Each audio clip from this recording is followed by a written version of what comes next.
अंगूठा चूसने वाली बहू। विनीत की शादी कुछ ही दिन पहले कविता के साथ हुई थी। कविता दिखने में काफी खूबसूरत थी, इसीलिए विनीत और उसके परिवार को वो जल्दी पसंद भी आ गई और जल्दी जल्दी शादी भी हो गई। शादी होने के बाद जैसे ही कविता अपने ससुराल में रहने के लिए आई, कविता की मुंह दिखाई की रस्म चल रही थी। अरे बहू, घूंघट जरा लंबा निकाल कर बैठो, मोहल्ले की सारी औरतें आती होंगी अभी तुमसे मिलने के लिए।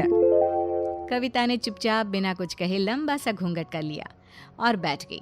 थोड़ी देर के बाद, अरे वाह वाह, आज तो नई बहू का चेहरा देखेंगे। हाँ हाँ, क्यों नहीं।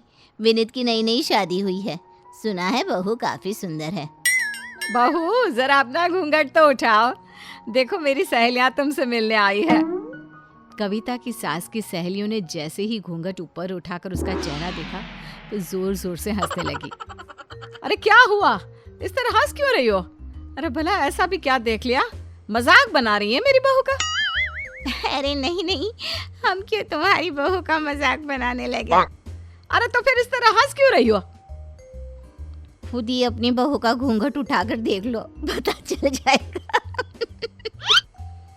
कविता की सास ने जैसे ही उसका घूंघट उठाकर देखा तो उसे पता चला कि कविता एक छोटे बच्चे की तरह अपना अंगूठा मुंह में डालकर उसे चूस रही थी। ये देखकर कविता की सास ने डांटते हुए कहा, ये क्या कर रही हो बहू, ये सब अच्छा नहीं लगता।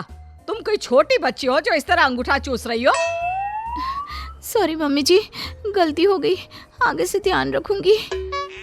कविता की सास को अपनी सहेलियों के सामने इस तरह इंसल्ट होने पर बिल्कुल भी अच्छा नहीं लग रहा था, लेकिन उन्होंने किसी तरह अपनी सहेलियों को समझा बुझा कर वहां से भेज दिया। कुछ दिनों तक ऐसा ही चलता रहा। विनीत और उसके परिवार को कविता के अंगूठा चूसने की आदत के चलते काफी लोगों के सामने मजाक बनना पड़ा। 1 साल के बाद कविता और विनीत के घर एक बेटे का जन्म हुआ। कुछ महीने बीतने के बाद वो भी अंगूठा चूसने लगा। अरे कविता, मैं तो सोचता था कि तुम्हारी अंगूठा चूसने की आदत छूट जाएगी, यहाँ तो हमारा बच्चा भी अंगूठा चूसने लगा है। मैं क्या करूं, मैंने बहुत कोशिश की लेकिन मेरी आदत छूट ही नहीं पा रही। अरे तुम्हारी तो ठीक है, मगर अब इस बच्चे की भी आदत ऐसी है, अब हम क्या करें? सही कह रही है माँ, कविता की आदत तो हम नहीं बदल सकते, लेकिन इस बच्चे की जिंदगी का क्या? ये भी बड़ा होकर इसी तरह अंगूठा चूसेगा। अब तो समझ जाओ बहू, तुम्हारी आदत के चलते बेचारा एक छोटा सा बच्चा भी यही सब सीख रहा है। लेकिन कविता पर अपने परिवार वालों के समझाने का कोई असर नहीं हुआ। कुछ सालों के बाद जब कविता और विनीत का बच्चा 3 साल का हो गया तो वो उसे स्कूल में एडमिशन करवाने के लिए लेकर गए। जी, ये हमारा बेटा है और हम इसका एडमिशन करवाना चाहते हैं। हाँ हाँ, क्यों नहीं सर, लेकिन पहले हम ज़रा बच्चे से थोड़ी बातचीत कर लें। जी बिल्कुल, मैंने मेरे बेटे को सब सिखा दिया है, ABCD 1 2 3, आप इससे कुछ भी पूछ सकती हैं। लेकिन तभी उनका बेटा अंगूठा चूसने लगता है। अरे बेटा, ये तुम क्या कर रहे हो? ये तो बहुत बैड हैबिट होती है। आपने अपने बच्चे को कभी ऐसा करने से रोका नहीं? नहीं मैम, हमने तो बहुत कोशिश की, लेकिन वो क्या है ना, अब इसको आदत पड़ गई है। ठीक उसी वक्त कविता भी अपना अंगूठा मुंह में लेकर चूसने लगी। अरे ये क्या, आपकी तो बीवी अंगूठा चूस रही है, क्या है ये सब? माफ कर दीजिए, वो क्या है ना, मेरी बीवी को बचपन से अंगूठा चूसने की आदत है और इसी वजह से। टीचर अपना सर पकड़कर उन सब को देखने लगती है। देखिए, वैसे तो सब कुछ ठीक है, लेकिन अगर आपका बच्चा इस तरह की हरकत करेगा तो दूसरे बच्चों पर भी बुरा असर पड़ेगा। लेकिन क्या सिर्फ बच्चे के अंगूठे चूसने की वजह से आप उसको एडमिशन नहीं देंगी? ऐसा तो आपके स्कूल के नियमों में कहीं नहीं लिखा हुआ है। आपकी बात सही है, लेकिन हम नहीं चाहते कि बाकी के बच्चों पर भी कोई बुरा असर पड़े।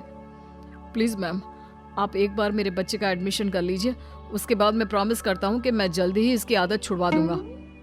विनीत किसी तरह रिक्वेस्ट करके अपने बच्चे का एडमिशन उस स्कूल में करवा देता है। कुछ दिनों के बाद बच्चे के स्कूल से फोन आता है। विनीत और कविता को स्कूल में बुलाया जाता है। क्या हुआ मैम, आपने इस तरह अचानक हमें स्कूल में क्यों बुलाया? हमारा बेटा ठीक तो है ना?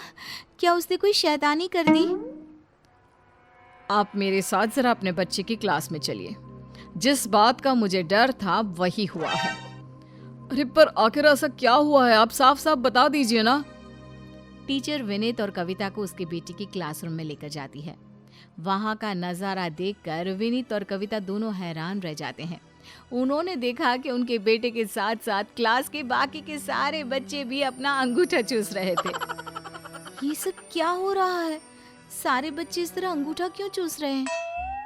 तुम अपनी तरफ भी तो देखो, तुम भी तो वही कर रही हो। मैंने आपसे कहा था कि आपके बच्चे की बुरी आदत बाकी के बच्चों को भी लग जाएगी। लेकिन हमने कोशिश की थी टीचर जी। पहले आपको अपनी बीवी की आदत ठीक करनी होगी, उसके बाद ही तो बच्चे को कुछ सिखा पाएंगे ना। शायद आप ठीक कह रही हैं। मेरी इस आदत की वजह से अब तक मेरे घर वालों का बहुत मजाक बना है, लेकिन अब तो सवाल मेरे बच्चे का है। सिर्फ आपके बच्चे का नहीं, बाकी के बच्चों का भी है। टीचर जी ठीक कह रही हो। कविता अब तो संभल जाओ। लेकिन उसके बाद भी कविता की आदत नहीं सुधरती। किसी भी तरह विनीत अपने बच्चे का स्कूल छूटने से बचा लेता है। एक रात को जब कविता सो रही थी तो उसे एक सपना आता है। सपने में उसने देखा कि घर के सारे लोग अंगूठा चूस रहे थे। अरे मम्मी जी, ये क्या हुआ? ये आप क्या कर रही हैं? अरे बहू, क्या बताऊं, बहुत मजा आ रहा है अंगूठा चूसने में। इसके टेस्ट का तो कहना ही क्या। और विनीत, आप कब से अंगूठा चूसने लगे? अरे कविता, मैं तो तुम्हें बेकार में ही डांटता रहता था। सही बात तो यह है कि अंगूठा चूसने का अपना एक अलग ही मजा है। और मेरा बच्चा, ये भी आप लोगों को देख देख कर अंगूठा चूस रहा है। तभी कविता ने अपने अंगूठी की तरफ देखा और उसने देखा कि उसका अंगूठा तो गायब हो चुका है। ये देखकर घबराहट की वजह से अचानक कविता की नींद खुलती है और वो सपने से बाहर आती है। उसने देखा कि सब कुछ ठीक ठाक था। कविता अपने अंगूठे की तरफ देखती है और उससे कहती है, खबरदार, जो आज के बाद कभी मुझे अपनी तरफ अट्रैक्ट करने की कोशिश की, अब मैं सब कुछ नहीं करने वाली, क्योंकि मैं समझ गई हूँ इसकी वजह से मेरा और मेरे परिवार का हमेशा मजाक बनेगा। और आज के बाद ना मैं और ना ही मेरा बच्चा अंगूठा कोई नहीं चूसेगा। ये फैसला लेकर जैसे ही कविता अंगूठा चूसना छोड़ती है, अगले दिन से सास अंगूठा चूसना शुरू कर देती है, जिसे देखकर कविता हैरान रह जाती है।